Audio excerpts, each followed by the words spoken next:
is for the future use. And I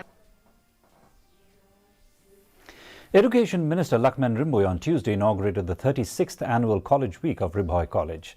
The event was also attended by teaching and non-teaching staff of the college as well as college students at large. Shine today and beyond, said Lakman Rimboy to students of Ribhoy College while delivering a speech as the chief guest on the occasion. Stating that the world is changing very fast in all aspects, he advised students who are the future of tomorrow to prepare themselves for the upcoming changes. He also urged students to share their responsibility, work collectively, and respect each other and the society. The college magazine was also released on the occasion.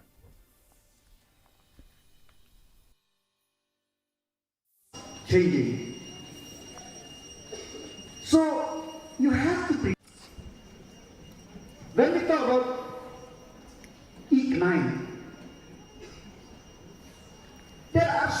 we are sometimes cocoon our mindset.